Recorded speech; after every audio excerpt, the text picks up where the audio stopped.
Good evening, Mr. Tanner.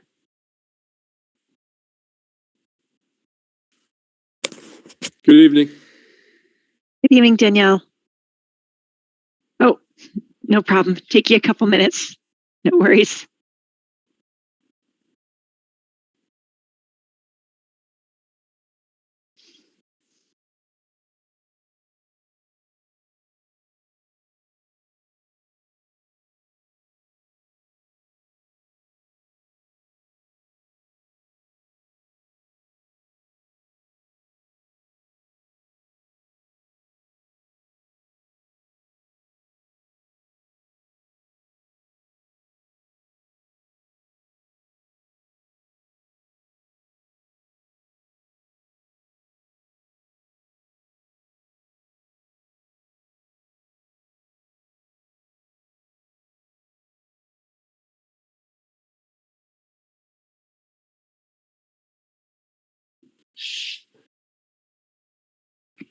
Good evening, Mariah. Hi, everyone.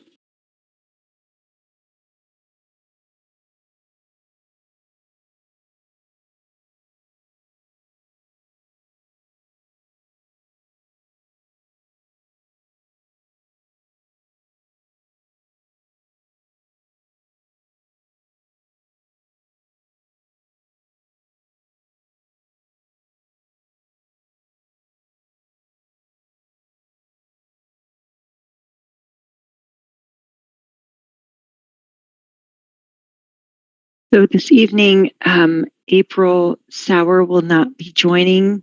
She had a family emergency. So Ben, are you prepared to be acting secretary? Fantastic. Thank you. Dan Franks will also not be able to join us this evening. So we'll be too shy there.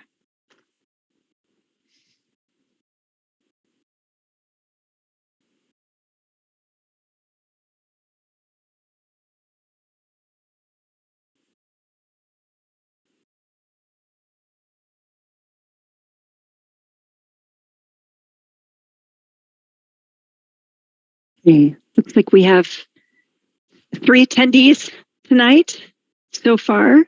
We'll give everybody just another minute or two to get on and get situated before we get started officially.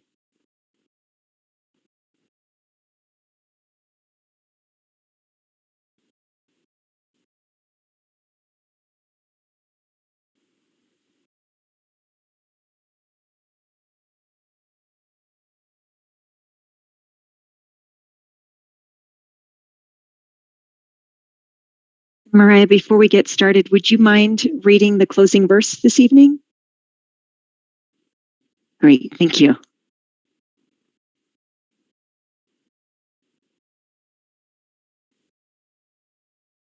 And welcome to our attendees.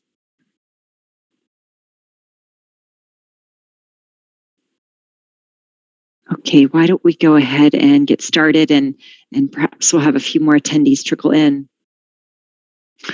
So thank you for attending the March 23rd, 2022 VSWEA board meeting. We will start with the opening verse and then we'll go through introductions.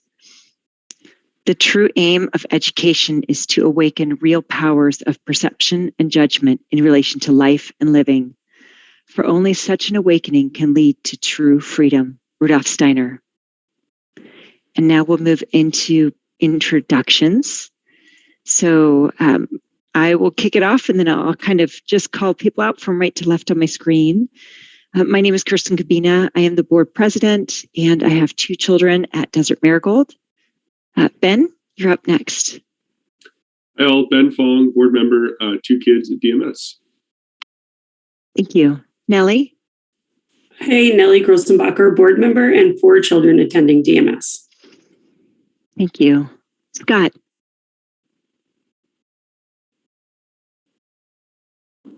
Scott Edwards, board member. Thank you. Mr. Tanner? John Tanner, board member. Thank you. Danielle? Hi, Danielle Martinez. Good evening, board member, daughter of a 10th grader, been to DMS since preschool. Thank you. And Mariah? Mariah Moon, board member and mom of 2 sons at DMS. Thank you. And we also have 2 guests joining us. Mr. Maurizio, our executive director. Hello, everybody. Good evening. Thanks for joining us. My name is Frank Maurizio. I'm the proud executive director of DMS. Thank you. And Michelle. Hi, thank you. I am Michelle Kratzer, the parent council chair, and I have 3 children at DMS. Thank you. And just a reminder to our attendees, the board meeting is for the board, and so we do not have any kind of public discussion, but we're very happy that you're here and taking interest in board work. And we'll kick off tonight's meeting with an update from Parent Council. So Michelle, you're up first.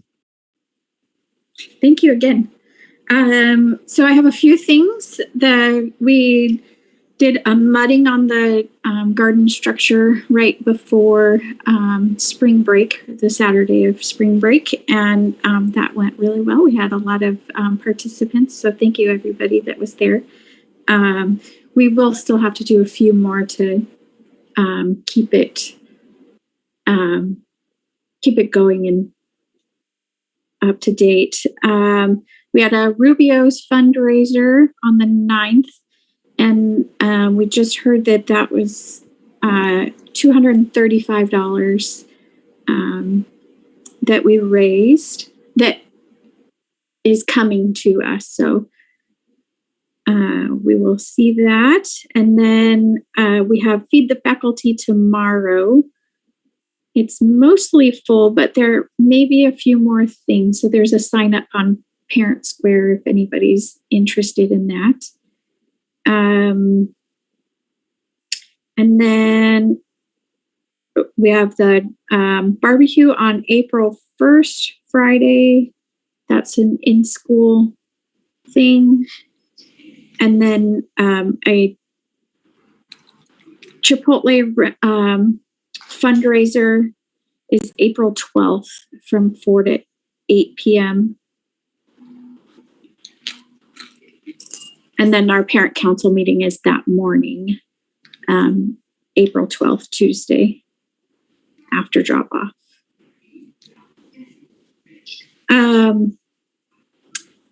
One thing that I've talked about all year, I've been wanting to have a fundraiser for the animals, animal care.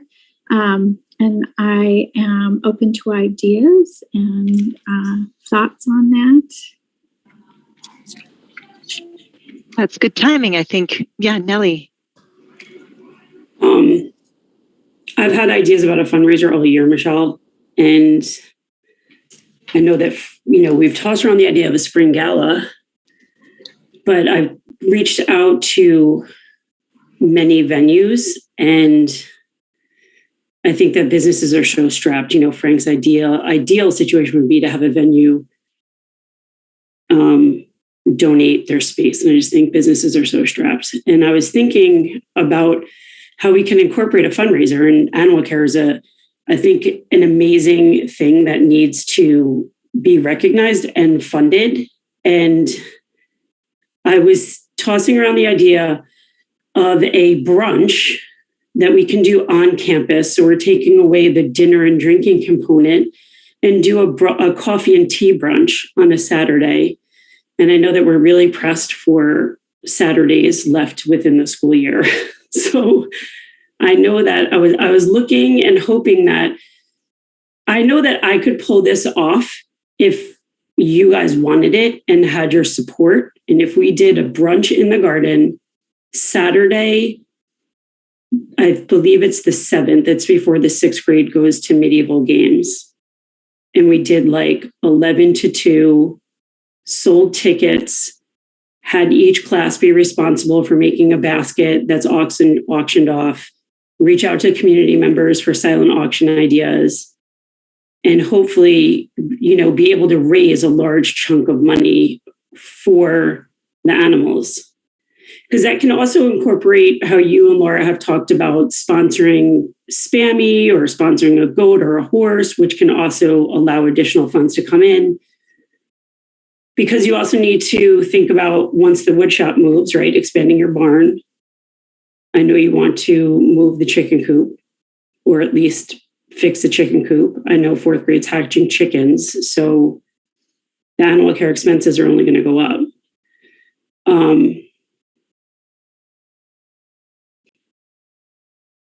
Do you think it's something as parent council that you want to facilitate, and I can help lead you with that? And does it work with the school calendar? Say May 7th? Is that a Saturday? I think so. Yes. Yep. Yeah, because I'm off to medieval games next week, and then those kids don't get back until Saturday, and then we're running into graduations. So I know it's a tight schedule, but I think it's a small enough event if we're going to keep it on campus and just do coffee and tea and sandwiches and salads and do in-house auctions. We would be able to pull it off if you want. I do think it's doable, for sure. And I even had a few parents come to me and asking about doing an auction, and like they put together baskets and stuff like that themselves as a business. So that might be something that we could incorporate in that. Kind of like you said, having our community also auction off things. So, and I think it's a great opportunity. Again, I think that we're just still in healing process and just getting people back on campus, and we can be more on campus, drinking coffee and tea and eating sandwiches than worried about having a large evening gala with dinner and dancing. right. I think it's something that Danielle and I, we've been trying to figure out how to produce a gala this year. And it's just, it's a way to have it on campus. It's a way to bring the community together. And it's a way to raise animals. I mean, not raise animals. We are raising chickens, raise money for the animals. Yes. And this important. still goes to the kids, because all of the grades do something with the animals. Right. From 3rd grade up has a job that they do. And then, kindergarten and early childhood do a lot with the animals also. So it's still very much for the kids. Right. I mean, I guess Frank's here. I was going to say talk to Frank tomorrow, but see if it works with the calendar and if it's something that we can get on the calendar. Okay. Hey, Michelle. Yes. I have 2 recommendations, not specific to events, but April is National Pet Month. And I'm wondering as far as a quicker ROI or addition to the event, if we could do a flyer or mailer, I would be happy to assist with putting together a one-pager. And maybe the ask is that each child or family fundraise, $5 for April being Pet Awareness Month would get you close to $1,000.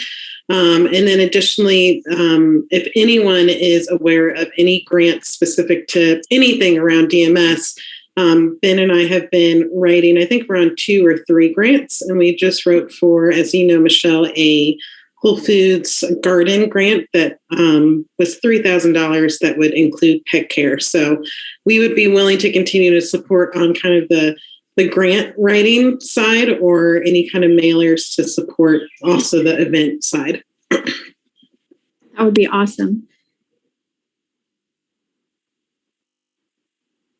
Great.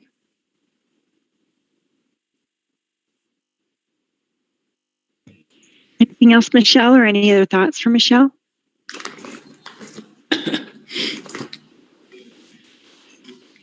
I think that's all I have. Okay, great.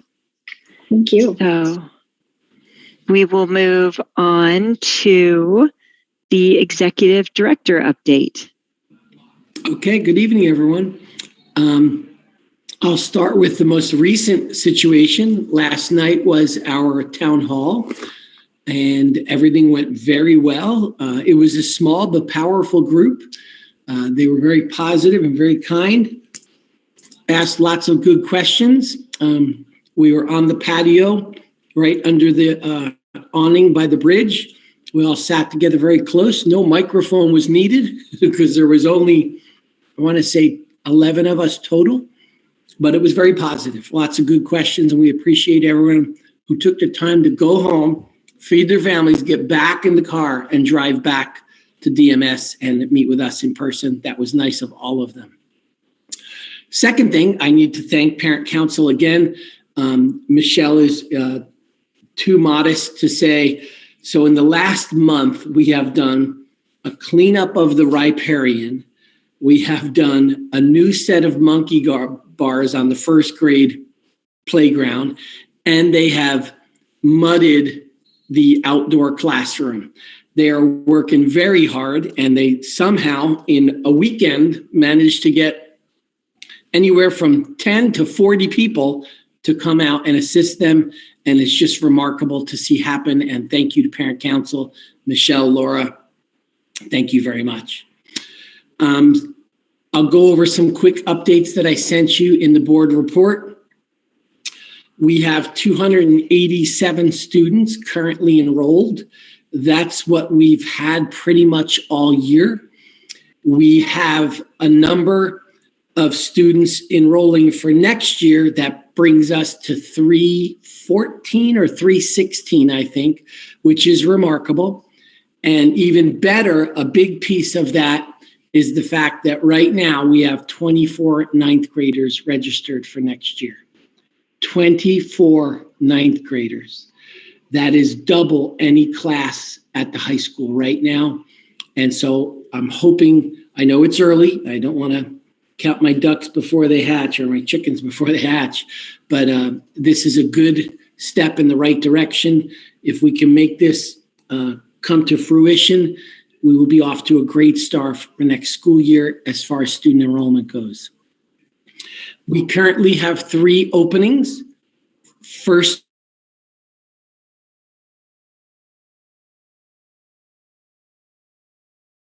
We lost your audio.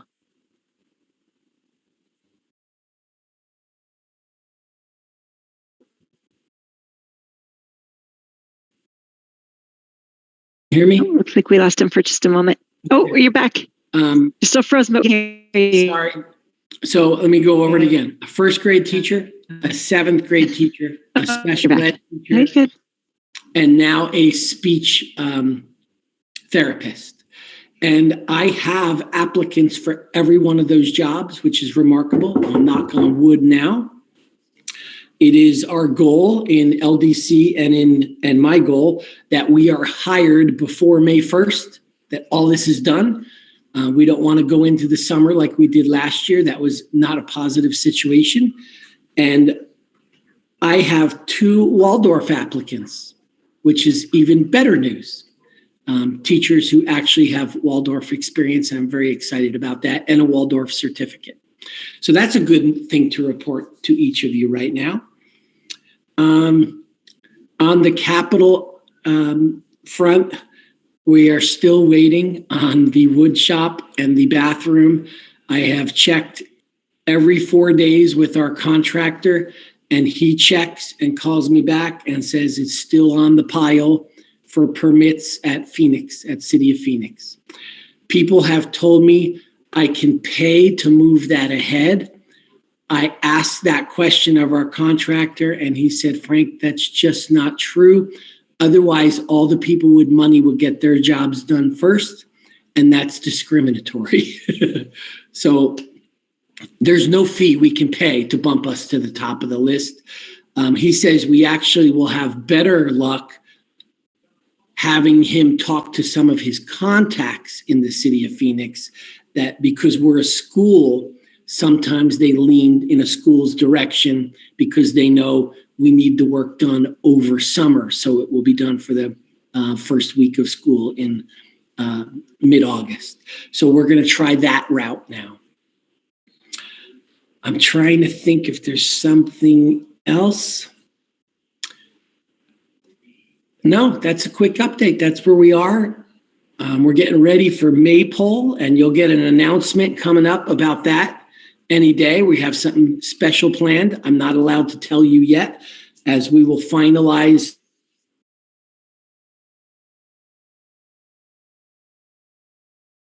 We lost your audio again.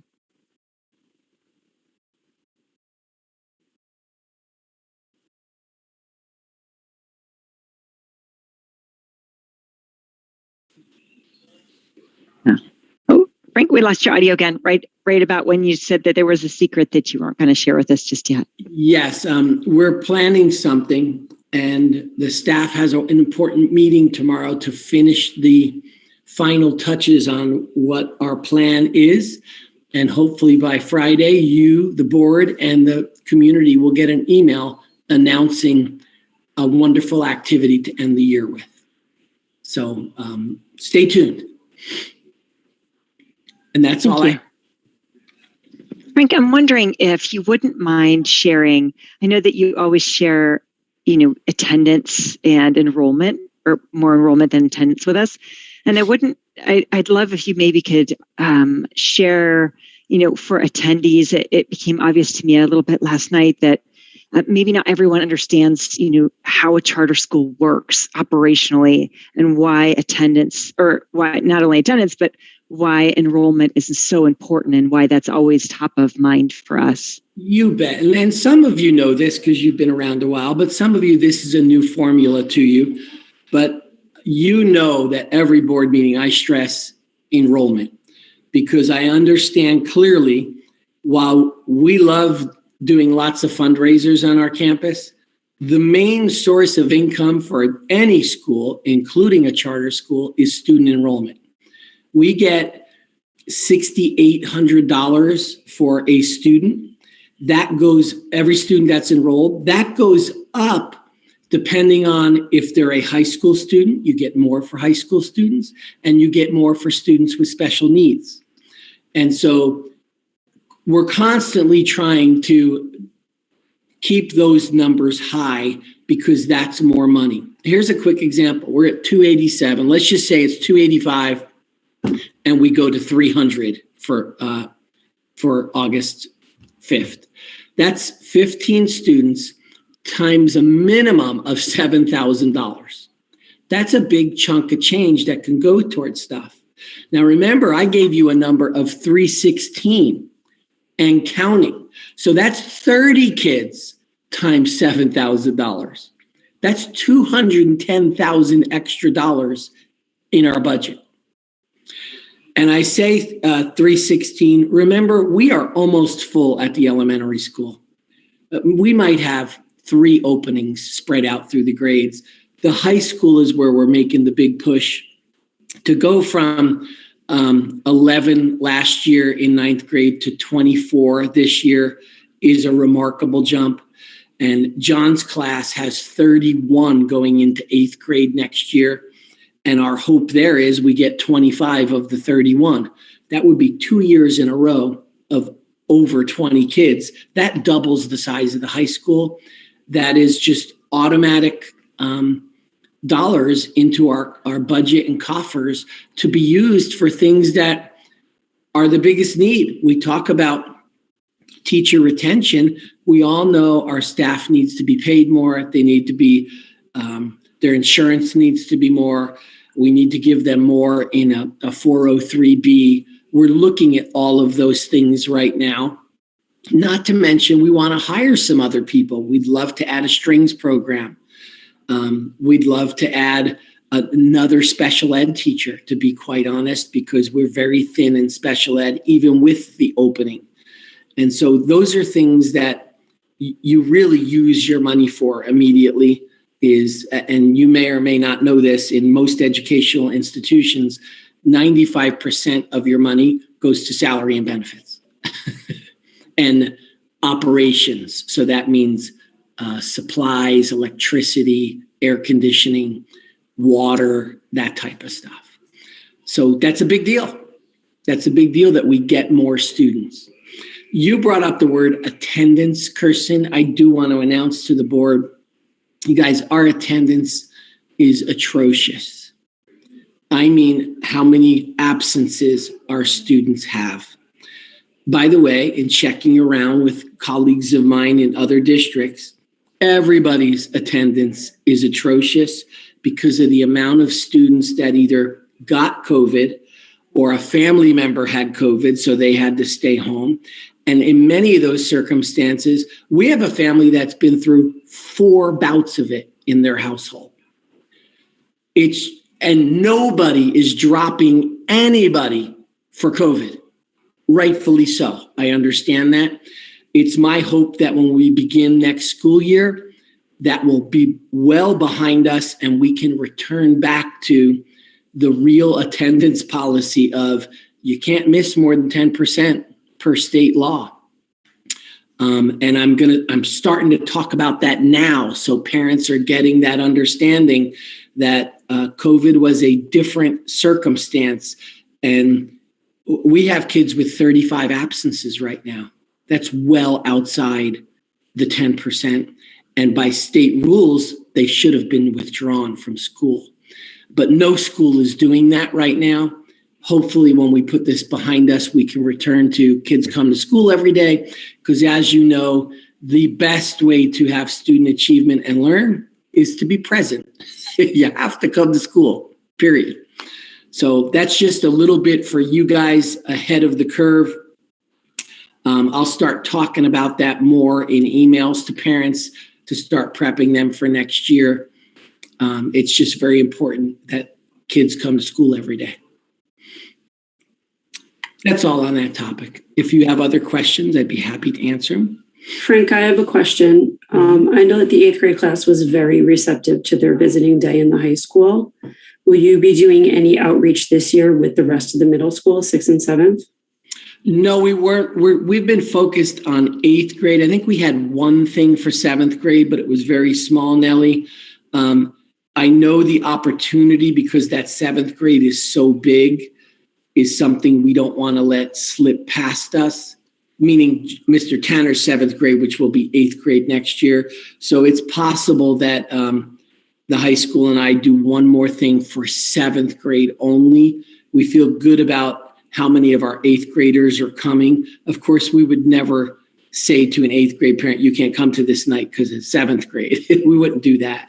And as you know, I've talked to you, if we do something else for our current students, we're going to do it right after school, not at night, because we have them. They all get picked up right after school. They can just walk over to the arrhythmia room. We can do our presentation to them, and then they can go home. Many of them, once they pick their kid up, don't drive back to school after dinner. We've learned that the hard way. You know that. You've been there yourself, Nellie.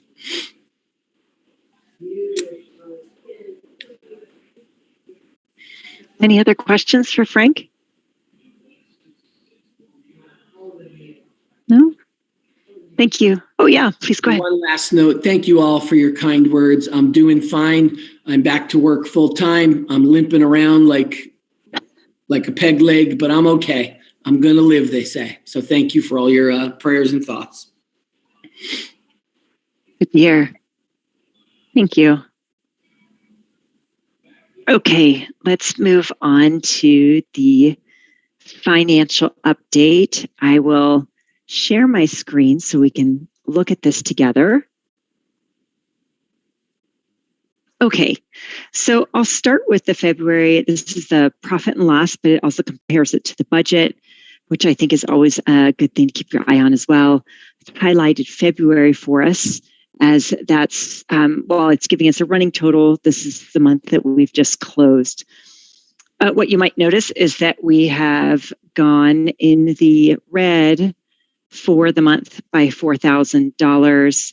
I have not been able to follow up with Monique on a detailed analysis of why we've gone backwards, but I have a sneaking suspicion that part of it is due to the unexpected expense that we had around the appraisal and the environmental assessments for the refinance, which was approximately $7,000 or so dollars. So we will, once that refinance goes through, we'll more than make that up, but there was an initial outlay for that. So I'm assuming that contributed to it. And I don't know if anyone had a chance to reach out to Monique, the accountant, and get further clarification, but unfortunately, I don't have too terribly much detail at this point. Yes, Mr. Marizio. We meet tomorrow morning. Every other Thursday, we have a good 3-hour meeting to go over every one of these lines. So good. I have more detail tomorrow. I have not ever had to email you after that meeting with a, oh my gosh, guess what? And I'm hoping I won't have to do that tomorrow. But obviously, I will be meeting with her to check every one of these lines. If something is out of the usual, I will send an email to all of you so you are updated on that. Frank, do you have any comments on, and just out of curiosity, of the ebbs and flows of pre-K tuition? I mean, January seemed out of the ordinary, and then we dropped back down to more of a normal trend. Well, this is only my third semester tracking this, but I can tell you it is, what's the word I want to use to be polite? Fine. It is, we have to chase those checks. We just do. They're not automatic. And so we just have to do that. And that's what I have Jessica working on now. It takes time to get caught up. The beginning of the year seems to be better. And then right around Christmas, there's always a dip. I wish I had a better answer than that, Mariah, but I have to chase it, and we will. Thank you. Mm-hmm.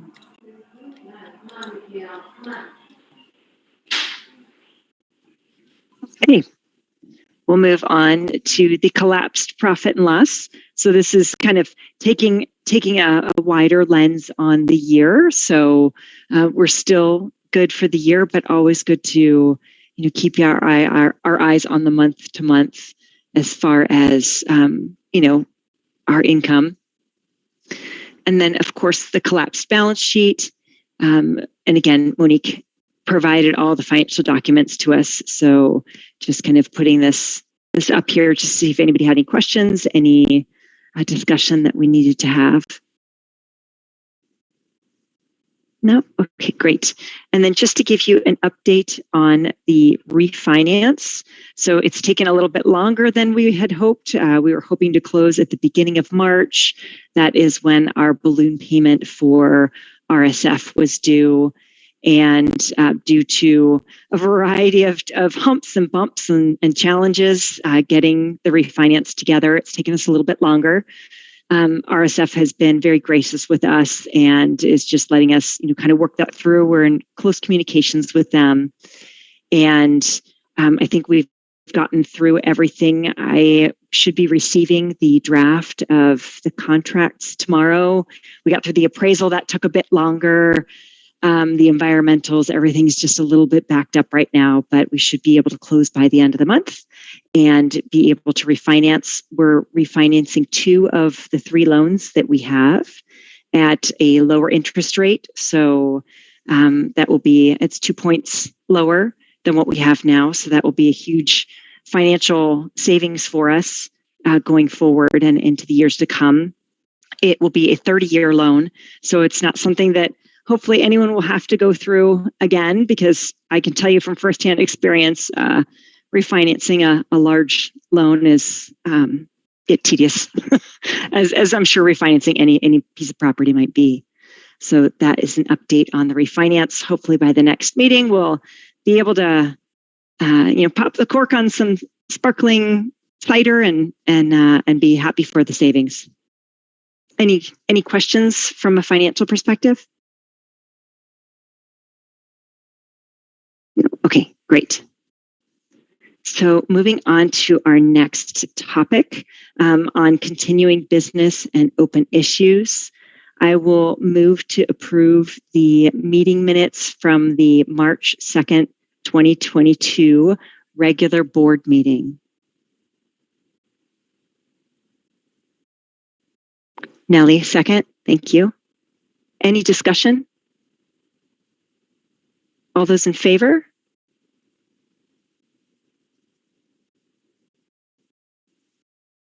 Opposed? Abstaining? Thank you, Danielle. Okay, motion passes. And then I also move to approve the executive meeting minutes from the March 2nd, 2022 executive session. Nellie, thank you for seconding. Any discussion? All those in favor? Opposed? Abstaining? Thank you. Motion passes. Okay, and I did not receive any proposed motions. And our new business is the board bylaws.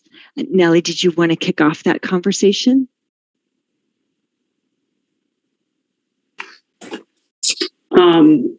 I'm just still new, under a year here, so I just wanted to get clarification if there's ever bylaw committees that we go over our bylaws, if we ever make changes to our bylaws. I've heard a lot of people, I've talked to a lot of people on campus over the past year, and they would like to have input in the voting process of board members. And has that ever been discussed? And I know it's just been the way we've always done it is by voting ourselves on.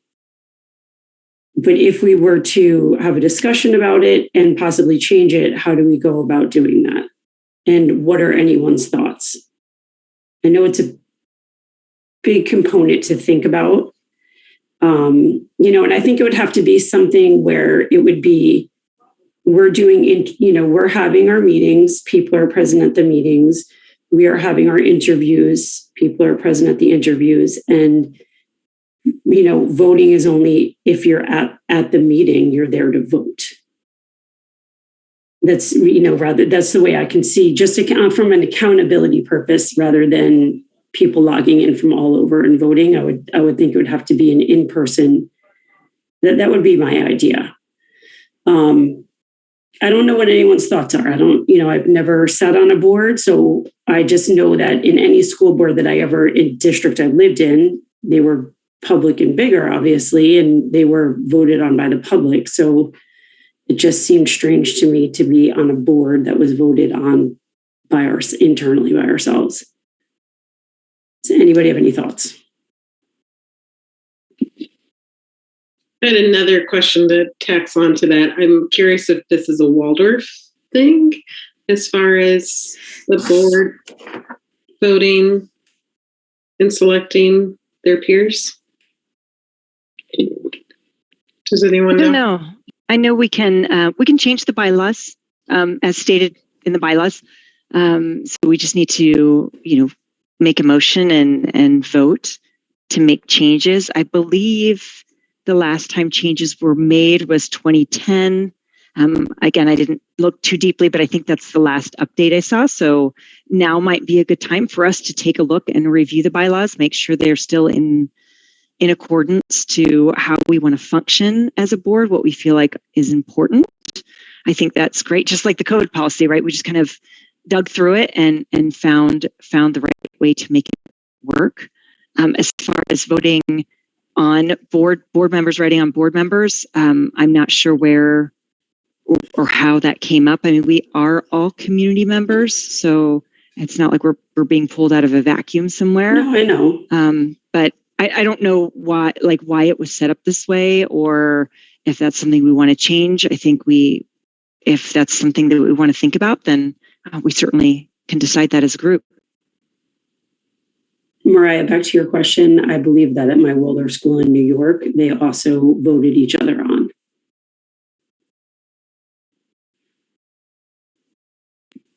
Thank you. Nellie, I'm down to, again, reviewing the bylaws and kind of like Kristen said, whatever works with the group. I will say from previously just being elected, I thought because we had so many people on but at the same time, it was such a small group. I thought that, wow, this is really kind of cutthroat. You know exactly who is vibing with you and who isn't, and goodness. So that was, and even of having people having to stay on Zoom, or if we're in person, having them, they've just been not voted on. And I don't know. I thought it was, I don't want to use the word strange, but I thought that it was different. Definitely a growing experience having to be, voted on by your peers. I agree. And so maybe that's something we want to take a look at. Like maybe that's, not a necessary step for, folks that don't make it on, they don't have to stay on, or we, give the results after or the next meeting, or I don't know what makes sense, but I think I would definitely be up for reviewing the bylaws, and maybe we can, kind of take that as a homework item, and at the next meeting propose any changes we want to make, and kind of put those out in advance so we can sort of think it through and make sure that we're not doing something, over here that affects something downstream or upstream. Does anyone have any thoughts on taking that on? I know that's something that was one of my goals, is to kind of update and refresh everything. I'm bringing it up. I would like to be a part of it. I have no problem. I look through our bylaws often, so I would like to bring any changes that I feel necessary. But I feel that they should come with discussions, and I don't want that to be then a 5-meeting process. I feel like it should be bring your proposals, discuss it, yay or nay, move on, and we're done in that one meeting. I like it. I can see Mariah's agreeing with me. Yeah. Let's streamline this process. I just know that sometimes we can get hung up on, let's just table it to the next meeting. And I just think that, we don't need to do that. Agreed. I'm willing to agree to go over our bylaws. If anybody wants to sit with me, I also we can propose changes via email or thoughts or whatever.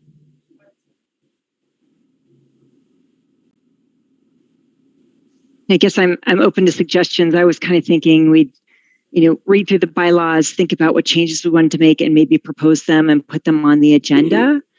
That's fair. And then we can just have the discussion and vote on anything we might need to. But it is, I believe, a 14-page document, so it's quite, there's, a lot of it's just, it's a lot of it's necessary wording. Language. Yeah.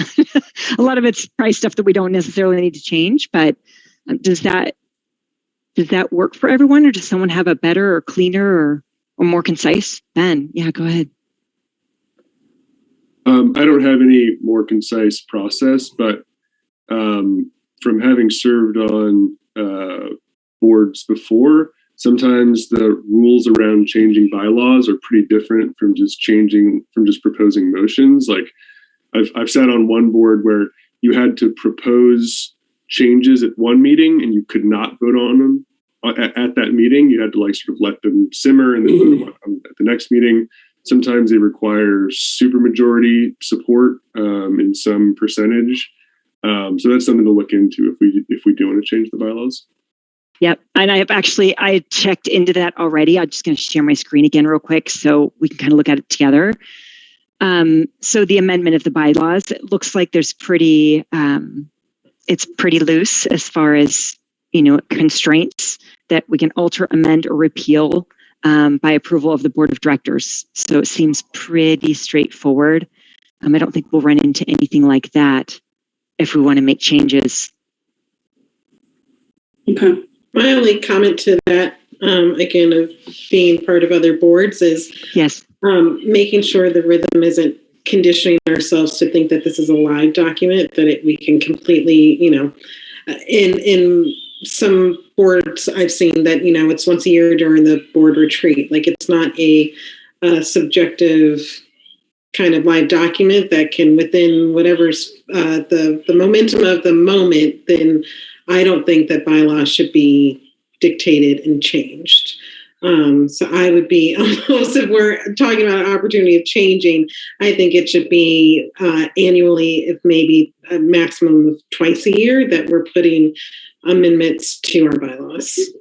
I love it. Right. That's why I suggested maybe a committee to just kind of come in, look it over, propose, and then that's it until, maybe for the year or two. Yeah, I think Mariah. I don't think it should be something that's changing as fluid as the COVID policy. Let's just put it that way. No.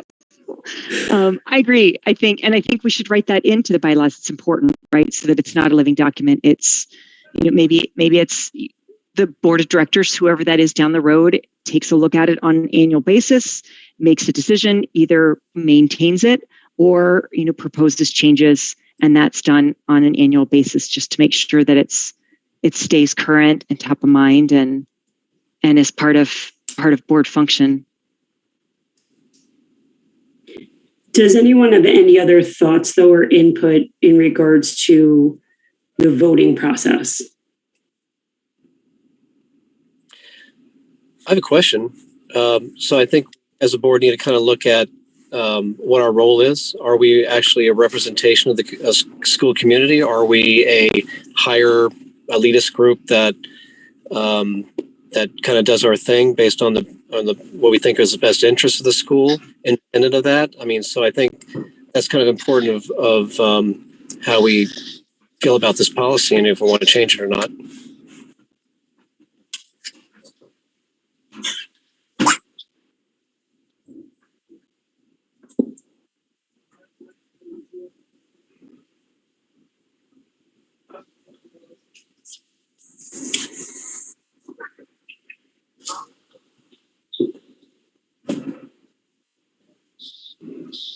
Well, for myself, I think that we're a good reflection of community. I mean, we've got people that are new in the community. We have people who have been long timers of the community.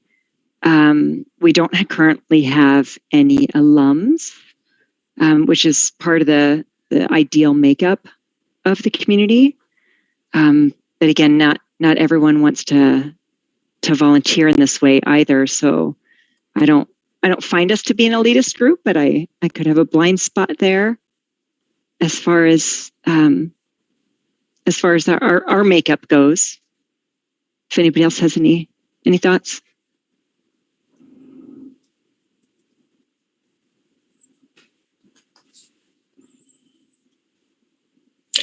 Well, if we don't find ourselves to be that kind of group, then it does lend itself that perhaps this should be more an open election process and simply a self-rejuvenating process.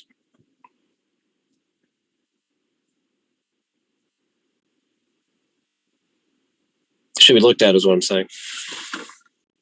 Absolutely. So why don't we do this? Why don't we take it? Do you think 2 weeks is enough time for everyone to at our next board meeting to have reviewed the bylaws, propose any changes, whether it's the election process, whether it's how often we're allowed to make changes to the bylaws, whatever that might be, and come prepared to, bring your proposals, your motions, as well as vote for our, let's see, when is the next board meeting? Is the 6th, April 6th.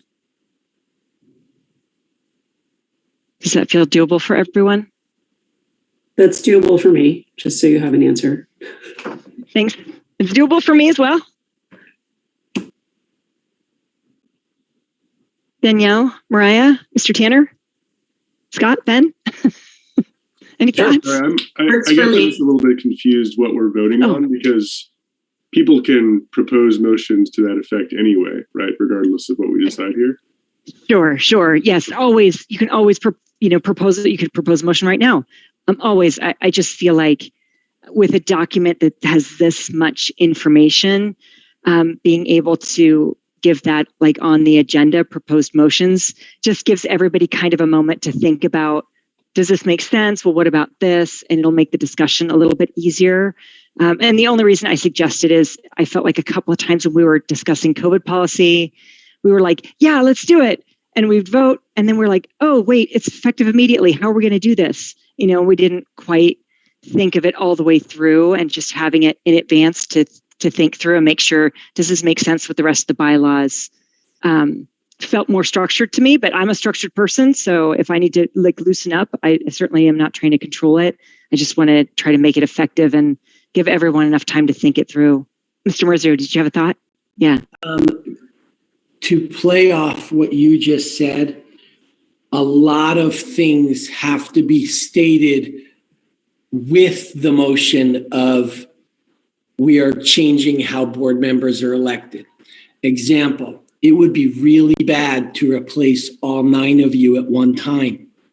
There should be a system in place that has gradual terms, so you're losing 3 or 4 at a time instead of all 9, because the knowledge you carry from one board to the next is very important. So I would recommend that that's something that is thought through as well. Who gets to vote needs to be thought through.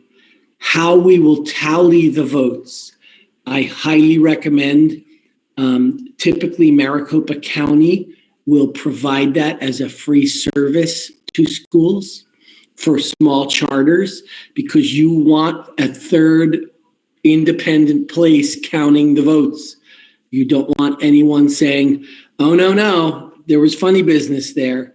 You have to think of these things ahead of time before you make the actual motion. Then, in other words, all of these things should be in the motion.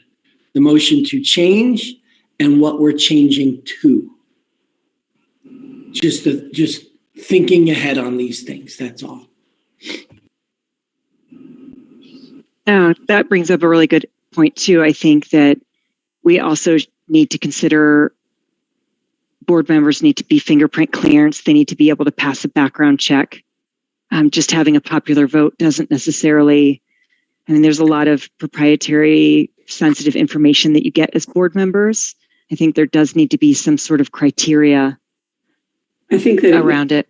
The beginning process would be the same, submitting applications and going through interviews. So there are only a few. It's not like people are just showing up at a meeting and saying, I want to be on the board, and people vote for them that night. It would be the beginning process. The idea that I just, have been thinking about is the beginning process stages is still the same.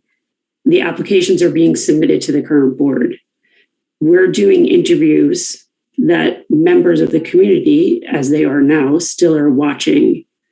And then the evening that or the day that there is a vote, community members being, and these are all things that need to be worked out, but the community member to me is 2 parents of a child. So it wouldn't be additional, it would be whoever, if you have a child enrolled, then you're eligible to vote. So it's not additional grandparents who can come in and vote or anything like that. It's if your child's enrolled in this school, you're eligible to vote on the board members. Primary caregivers. I know that we have some community. Yeah, or legal guardian, the legal guardian of the child that's enrolled in the school. But Frank, that's good information about the county and being able to provide a machine and or location. Would it be a machine that we could have on site? Yes, it would. Okay. I had two quick thoughts. Frank mentioned terms also. It made me think that this is not just a voting process, but it's perhaps a feedback process on how the performance of the board is doing individually. And right now, I don't think that's there right now on the board, to the best understanding I have.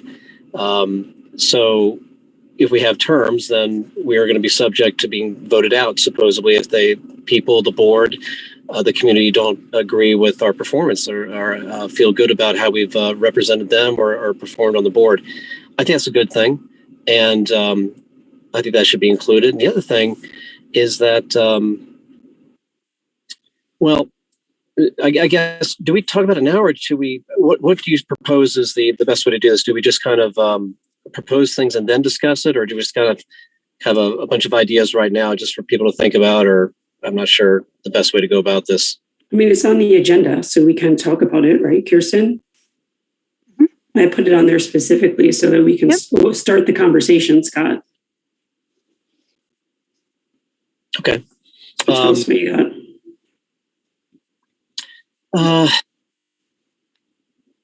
I'll pass the next one. I'm going to pass on that. I think the terms are probably a good idea, and the feedback is good as well. We do have terms. Oh, okay. There are terms outlined in the bylaws. Okay. Can you tell me right now? Do you know offhand what they are? Let me see. I believe is it a 3-year term? Yeah, 3. Yeah, I believe it's a 3-year term. 3-year term. Okay. And we can look and see if that's appropriate or not. The other thing that may be worth looking at is weighting votes as well, because, and this is just an idea that, people who are on the board have been on the board for a while with the individuals on the board. They know who they are, what they've been doing on a meeting-to-meeting basis, whereas the community may not. And I don't know if there should be a 1-to-1 vote equal like that. Maybe it should be weighted a certain way that, just an example, every 5 community votes equal 1 board vote or whatever it is. I don't know. It's just something that's also something to think about, consider. Maybe it's not an issue. I don't know, but it's something to think about. It is. I mean, if you have that idea, that's great. Certainly something we can think about and vote on. So are we forming a committee then to help formalize a proposal based on everybody's kind of feedback or not? I'm not sure the procedure right now. My thought is that we all do the homework of reading the bylaws, seeing how we feel, have a discussion about it, rather than forming a committee that feels like it's going to slow it down. But that's just my 2 cents. Happy to do it another way too, if anybody has any thoughts on it. Yeah, I'm concerned. It's not a live document. Subjectivity usually isn't allowed in. A bylaw is a legal governance document. I've never touched a bylaw without a consultant, as well as sometimes an attorney. So I'm cautious of us going.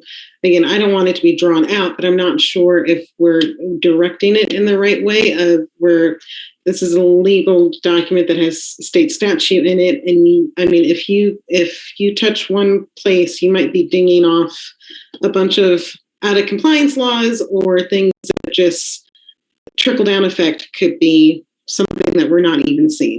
So my recommendation would be to whether we create a committee or at least work within the officers to start working to gather the changes and then making sure that we're doing checks and balances with either a good governance consultant and or attorney. It's not a COVID policy, it's a legal document. No, that's a great point. We can definitely run it by our legal team. I don't know of anyone who does board compliance, like a consultant, or do you know someone that we might be able to reach out to, and they might have the best way for us to kind of go about this too, right? We're just kind of brainstorming here. So if they already have the expertise and this is how you go about it, then maybe we seek their guidance so that we're not kind of chasing our tail, making mistakes where we don't mean to be. Yeah, that sounds good. Mariah, do you know of any consultants? Yeah, I can reach out to a couple. That would be great. Thank you. Thanks, Mariah.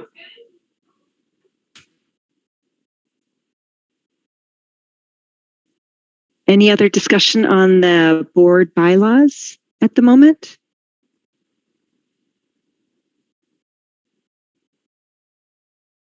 Nope. Okay. So, couple of announcements. Board applications are due April 1st.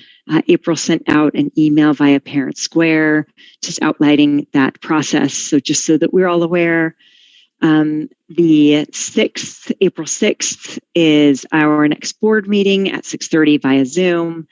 And April 15th is Good Friday, so there will be no school. And that's all I had for announcements. Any discussion on that? Great. Well, nice and short one this time. Mariah, I propose that we adjourn the March. I propose that we adjourn the March 23rd, 2022 board meeting. I'll second it. Thank you, Nellie. Any discussion? All in favor? Any opposed? Great. Motion passes. And Mariah, if you would please read the closing statement for us. Sure. The most important task for humankind today and in the future is that we should learn to live together and understand one another. If this human fellowship is not achieved, all talk of development is empty. Rudolf Steiner. Thank you very much. Thank you to our 6 attendees. We appreciate you listening in on the board meeting, and everyone have a great evening.